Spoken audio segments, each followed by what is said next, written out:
ಶಿವಮೊಗ್ಗದಲ್ಲಿ ಪ್ರೇಮಿಗಳ ಕಿರಿಕಾಗಿದೆ. ಯಾವ ಕಾರಣಕ್ಕಾಗಿ ನೋಡ್ತಾ ಹೋಗೋಣ. ನೋಡಿ, ಪ್ರೇಮಿಗಳ ಕಿರಿಕಾಗತ್ತೆ.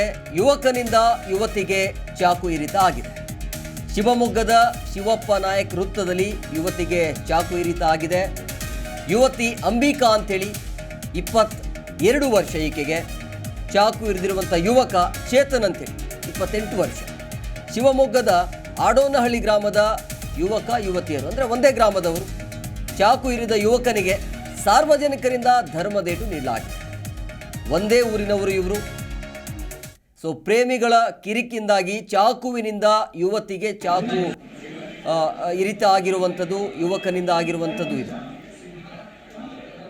ಶಿವಮೊಗ್ಗದ ಶಿವಪ್ಪ ನಾಯಕ ವೃತ್ತದಲ್ಲಿ ಯುವತಿಗೆ ಈ ರೀತಿಯಾಗಿ ಚಾಕು ಇರಿತ ಆಗಿದೆ. ಆ ಯುವತಿಯ ಹೆಸರು ಅಂಬಿಕಾ ಅಂಥೇಳಿ. ಫೋಟೋದಲ್ಲಿ ಏನು ಗಮನಿಸ್ತಾ ಇದ್ದೀರಲ್ಲ, ಅಂಬಿಕಾ ಅಂಥೇಳಿ, ಕೇವಲ 22 ವರ್ಷ. ಇನ್ನು ಯುವಕ ಚೇತನ್ ಅಂಥೇಳಿ, ಆತನಿಗೆ 28 ವರ್ಷ. ಯಾವ ಕಾರಣಕ್ಕಾಗಿ ಈ ಒಂದು ಗಲಾಟೆ ಆಗಿದೆ, ಯಾವ ವಿಚಾರಕ್ಕಾಗಿ ಕಿರಿಕ ಆಗಿದೆ ಅನ್ನುವಂಥ ಮಾಹಿತಿ ಸಿಗಬೇಕು. ಇಬ್ಬರು ಒಂದೇ ಊರಿನವರು. ಈಗ ಯುವತಿಯನ್ನು ಖಾಸಗಿ ಆಸ್ಪತ್ರೆಗೆ ಅಲ್ಲಿರುವಂಥ ಸಾರ್ವಜನಿಕರು ದಾಖಲಿಸಿದ್ದಾರೆ. ಚಾಕು ಇರಿದ ಯುವಕನಿಗೆ ಸಾರ್ವಜನಿಕರಿಂದ ಧರ್ಮದೇಟು ನೀಡಲಾಗಿದೆ. ಧರ್ಮದೇಟು ತಿನ್ನುವಂತಹ ಯುವಕನಿಗೆ, ಆತನಿಗೂ ಕೂಡ ಮೆಗನ್ ಆಸ್ಪತ್ರೆಗೆ ಚಿಕಿತ್ಸೆ ಕೊಡಲಾಗ್ತಾ ಇದೆ. ಕೋಟೆ ಪೊಲೀಸ್ ಠಾಣೆಯಲ್ಲಿ ಪ್ರಕರಣ ಕೂಡ ದಾಖಲಾಗಿದೆ. ಸೊ ಪ್ರೇಮಿಗಳ ಕಿರಿಕಿಂದಾಗಿ ಇಬ್ಬರ ಮಧ್ಯೆ ಜಗಳ ಶುರು ಆಗುತ್ತೆ. ಈ ಜಗಳ ವಿಕೋಪಕ್ಕೆ ಹೋಗಿ ಯುವಕನಿಂದ ಯುವತಿಗೆ ಚಾಕು ಇರಿತ ಆಗಿದೆ. ಪ್ರೇಮಿಗಳ ಹುಚ್ಚಾಟ ಇದು. ಶಿವಮೊಗ್ಗದ ಶಿವಪ್ಪ ನಾಯಕ್ ವೃತ್ತದಲ್ಲಿ ಯುವತಿಗೆ ಚಾಕು ಇರಿತ ಆಗಿದೆ. ಬೇರೆ ಯಾರೂ ಅಲ್ಲ, ಪ್ರಿಯಕರ್ ಚೇತನ್ ಅಂಥೇಳಿ ಆತನ ಹೆಸರು. ಈ ಬಗ್ಗೆ ಮತ್ತಷ್ಟು ಮಾಹಿತಿ ನೀಡ್ತಾರೆ ನಮ್ಮ ಪ್ರತಿನಿಧಿ ಜೇಸುದಾಸ್ ಫೋನ್ ಸಂಪರ್ಕದಲ್ಲಿದ್ದಾರೆ. ಜೇಸುದಾಸ್, ಇಬ್ಬರ ಮಧ್ಯೆ ಯಾಕೆ ಕಿರಿಕಾಯಿತು, ಯಾವ ಕಾರಣಕ್ಕಾಗಿ ಈ ಒಂದು ಗಲಾಟೆ?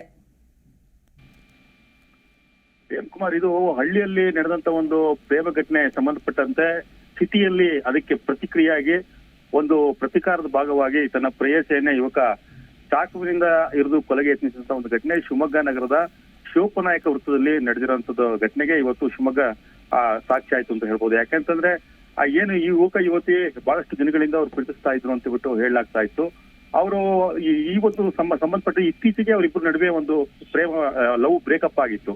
ಈ ಬ್ರೇಕಪ್ ಆದ ನಂತರದಲ್ಲಿ ಯುವತಿಯ ಅಕ್ಕನಿಗೆ ಮದುವೆ ಫಿಕ್ಸ್ ಆಗಿತ್ತು. ಈ ಒಂದು ಸಂದರ್ಭದಲ್ಲಿ ಯುವಕ ಒಂದು ವಿಚಾರದಲ್ಲಿ ಒಂದು ಮಾತಾಡಕ್ಕೆ ಬಂದಂತ ಒಂದು ಸಂದರ್ಭದಲ್ಲಿ ಒಂದು ಗಲಾಟೆ ಕೂಡ ನಡೆದಿತ್ತು ಅಂತ ಹೇಳಲಾಗ್ತಾ ಇದೆ. ಇವರಿಬ್ಬರು ಕೂಡ ಮೂಲತಃ ಆಡೋನಹಳ್ಳಿ ಗ್ರಾಮದವರು ಅಂಬಿಕಾ ಮತ್ತೆ ಚೇತನ್ ಅಂತ ಹೇಳ್ಬಿಟ್ಟು ಇವರಿಬ್ಬರು ಪರಸ್ಪರ ಏನು ಲವ್ ಮಾಡಿದ್ದು ಡಿಸ್ಕನೆಕ್ಟ್ ಆದ ನಂತರದಲ್ಲಿ ಯುವಕ ಹತಾಶೆಗೊಳಗಾಗಿದ್ದ. ಈ ಒಂದು ಹಿನ್ನೆಲೆಯಲ್ಲಿ ಯುವತಿ ಇವತ್ತು ತನ್ನ ಏನು ಫ್ರೆಂಡಿನ ಬರ್ತ್ಡೇಗೋಸ್ಕರ ಗಿಫ್ಟ್ ಅನ್ನ ಕಲೆಕ್ಟ್ ಮಾಡ್ಬೇಕು ಅಂತ ಗಾಂಧಿ ಬಜಾರಿಗೆ ಬಂದಂತ ಸಂದರ್ಭದಲ್ಲಿ ಅವಳನ್ನ ಫಾಲೋ ಮಾಡ್ಕೊಂಡು ಬಂದಂತ ಯುವಕ ಗಾಂಧಿ ಬಜಾರ್ನ ಜನನಿಬಿಡ ಪ್ರದೇಶದಲ್ಲಿ ಅವಳಿಗೆ ಚಾಕುವಿನಿಂದ ಇರಿಯುವಂತ ಪ್ರಯತ್ನ ಮಾಡ್ತಾನೆ. ತಕ್ಷಣದಲ್ಲಿ ನಡೆದಂತ ಆ ಜನರು ಆ ಯುವಕನಿಗೆ ಹಿಡಿದು ಅಲ್ಲೇ ಥಳಿಸಿ ತಕ್ಷಣದಲ್ಲೇ ಕೋಟೆ ಪೊಲೀಸ್ ಒಪ್ಪಿಸುವಂತ ಘಟನೆ ಕೂಡ ನಡೆಯುತ್ತೆ. ಈಗ ಈ ಒಂದು ಘಟನೆಗೆ ಸಂಬಂಧಪಟ್ಟಂತೆ ಈಗ ಯುವತಿ ಶಿವಮೊಗ್ಗದ ಮೆಗನ್ ಆಸ್ಪತ್ರೆಯಲ್ಲಿ ಚಿಕಿತ್ಸೆ ಪಡಿತಾಳೆ, ಪ್ರಾಣಾಪಾಯದಿಂದ ಪಾರಾಗಿದ್ದಾಳೆ. ಮತ್ತೆ ಯುವಕನನ್ನ ಶಿವಮೊಗ್ಗದ ಕೋಟೆ ಠಾಣೆ ಪೊಲೀಸರು ವಶಕ್ಕೆ ಪಡೆದು ಹೆಚ್ಚಿನ ವಿಚಾರಣೆಗೆ ಒಳಪಡಿಸಿದ್ದಾರೆ. Hemakumar, okay, thank you Jesudas ನಿಮ್ಮೆಲ್ಲ ಡೀಟೇಲ್ಸ್ಗಾಗಿ.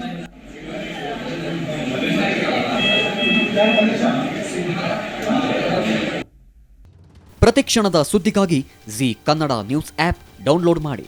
Live TV, latest updates, entertainment, lifestyle, technology ಸುದ್ದಿ ನಿಮ್ಮ ಅಂಗೈಯಲ್ಲಿ.